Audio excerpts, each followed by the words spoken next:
So I guess I'm interested from your perspective and in your experience, what are the things that organisations can do to help facilitate that or create the conditions to foster psychological safety at a team level?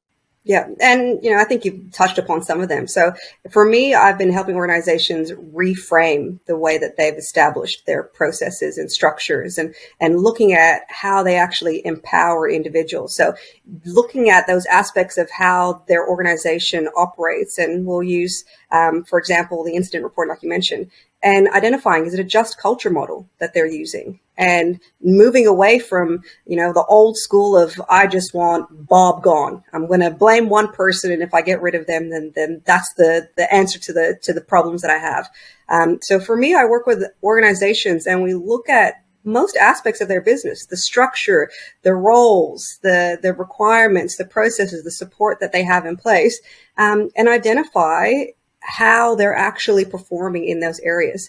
I last year attended the Queensland Mining Health annual conference. Really great.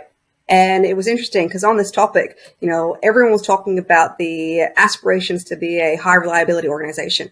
And what does that mean in terms of how do we get to being mature and then move away from having incidents and all of this? But it was so interesting because even when you look at this model in terms of cultural maturity, organizational maturity, I was interested in having a conversation once when I led a workshop with senior executives. And there was this whole notion of, well, that costs money to operate in that space and have that performance. That's a hell of a lot of money with safety programs and initiatives.